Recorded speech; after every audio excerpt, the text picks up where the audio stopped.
Good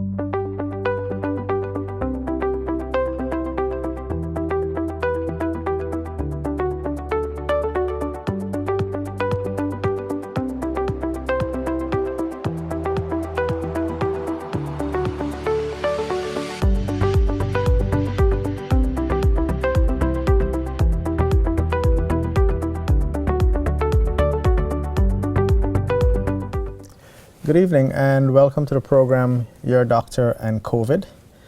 I am Dr. Mahendra Carpen. I am the head of internal medicine or medical services at the Georgetown Public Hospital and consultant cardiologist as well. So last week we spent a lot of time and we talked about several foundational issues as it relates to COVID-19. And as usual, I'd like to start this program with this conversation to show you exactly how we're going to wear masks. This is our mask, and we're going to put it to cover both the nose and the mouth. This is the correct way to wear your mask. Do not wear it to expose your nostrils. Do not wear it under the chin to expose your mouth. Those are useless and actually can be quite dangerous, all right? In studio, I will not be wearing a mask because I'm alone here, and so therefore my risk to others is very low, and my own personal risk is also very low.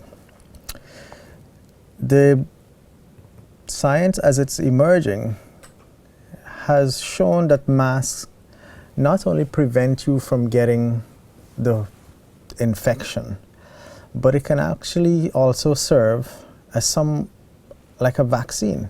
And you may think that that is a strange thing, but there's clear-cut evidence these days to suggest and show that the dose exposure for a particular patient is directly related to the outcome of that patient.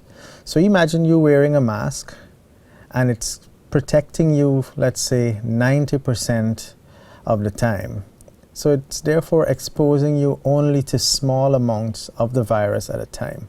And that small amount, when you are exposed, can be enough to actually start to generate a response in your body, or what we call an immune response, so that you can then start developing antibodies to be able to combat and fight an infection when you actually become exposed to a higher dose of the virus. So the mask is more important than just, blocking everything. When it does expose you to, it exposes you to small amounts, and that can serve in your best interest in the long term. So that is another good reason to wear masks. Now, as we speak this evening, recent numbers have been getting alarming. We have crossed the 100 mark. We now have 102 patients who would have died who have tested positive for COVID-19. We would have had the COVID ICU at the Georgetown Public Hospital functioning at almost maximum capacity for the last 2 months. The maximum capacity for the COVID ICU at the Georgetown Public Hospital is 16 patients. And most days we start the day with 16 patients and we end it at 16 patients.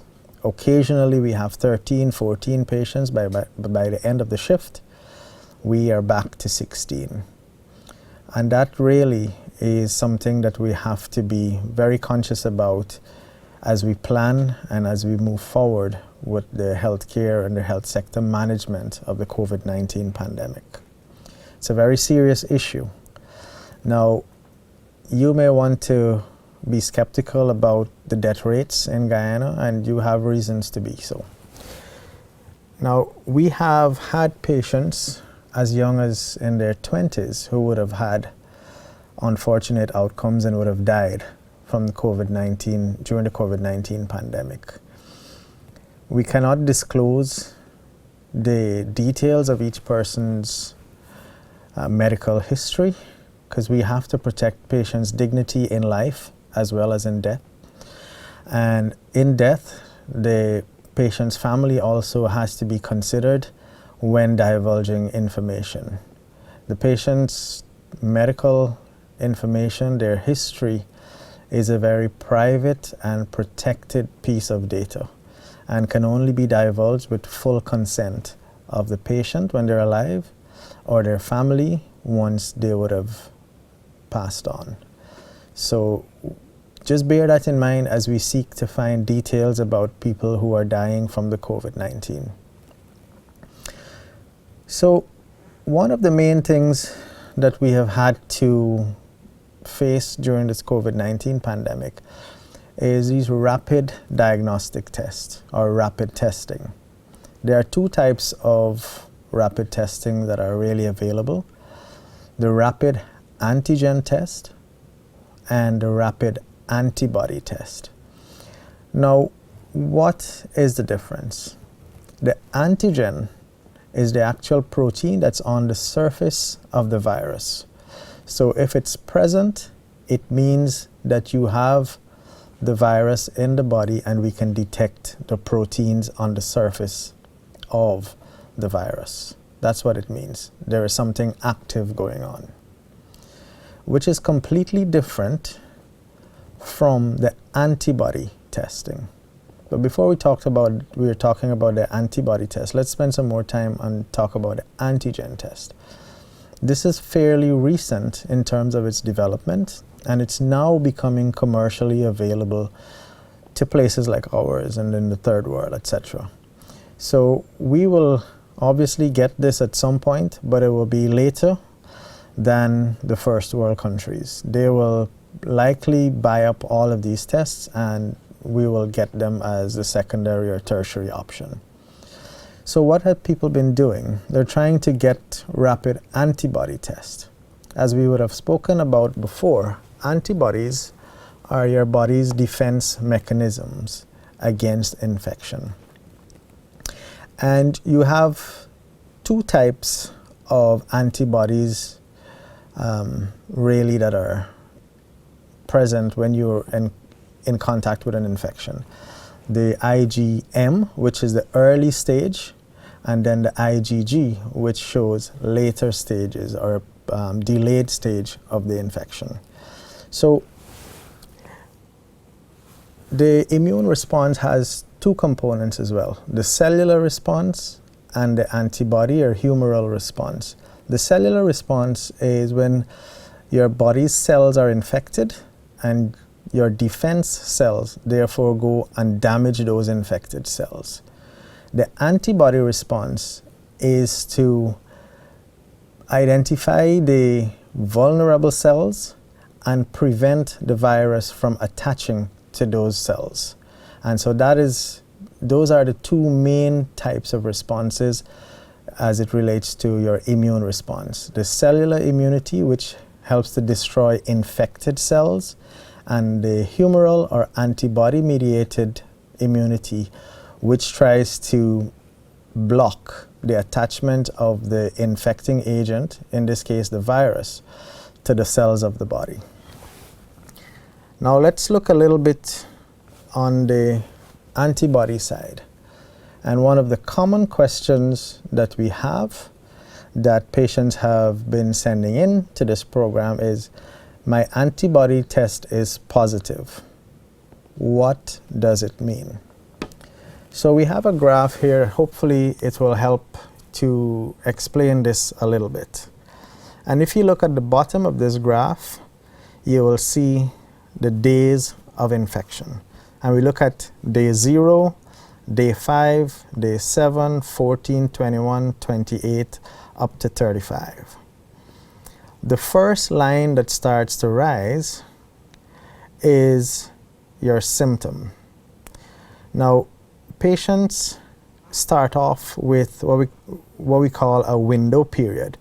From day 0 to day 7 or so, after an infection, that's the window period. And up to day 5 after this infection, most people will have no symptoms. And then symptoms start to rise. And it will peak about day 14 and then start to decline by the end of the first month. So that is the actual viral load in the body. Starts at day 0, peaks at day 14, and then disappears or starts to become non-detectable at day 28. Symptoms will start after day 5 and get worse or get better by day 7. Your body then starts to produce its own defense mechanisms, the antibodies. The first type in green is the IgM, which is the acute or the early phase response. That starts to rise by day 7, it will peak at day 14, and by day 21, it can disappear. That is your early stage reaction. Now let us look at the red one. That is your longer term defense mechanism. It's called IgG, and it starts to rise by day 14, and it will peak after the 21st to 28 days and then start to fall after 1 month. Now, the level of fall can get very low, or the body can actually maintain a baseline level of this IgG, that when you are exposed again to this virus, then you can actually have some defense mechanism in place to prevent the virus from attaching to vulnerable cells. So we see here that you have 2 types of antibodies that respond to this infection. The first type, which starts at day 7 and disappears by day 21, is your IgM. And then the second type, the IgG, starts at day 14 and can persist, but usually starts to fall after the first month. So the antibody testing is really dependent on when in your infective course you would have taken this test.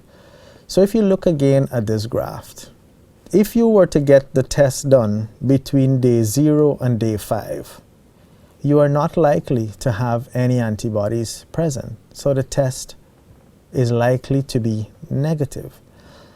But you are already infected. So you have an infected person who will test negative during that early period for the antibodies. Let's say you are tested between day 7 and day 14. If the antibody test is able to detect, or it's designed to detect IgM, you can be positive. If, however, you're testing between day 7 to day 14 and it's only an IgG antibody test, you're not likely to be picking up a positive result because your IgG does not start to rise until day 14. If you are testing after day 21, the only thing that is likely to be positive would be the IgG. And so these are the limitations, the strengths and weaknesses of testing for antibodies. The rapid antigen test will give you an indication if the person has an active infection at the time of testing. The rapid antibody test is a little bit more complex in interpreting those results. So it's very important to understand the strengths, the weaknesses, and the limitations of each one of these tests. It is for this reason that none of the recognized authorities have recommended that the antibody testing be used for diagnosis. The antibody testing has a role to play in establishing the epidemiology of the disease. If you want to know, let's say region 4, how many persons would have been exposed, it is reasonable to do antibody testing. so you can get an idea of how many persons would have had exposure, because if they have been exposed in recent time, their IgM or IgG may be positive. So those are some of the key points to remember as we consider the usefulness, the strengths and weaknesses of antibody rapid testing. Thank you and have a good evening.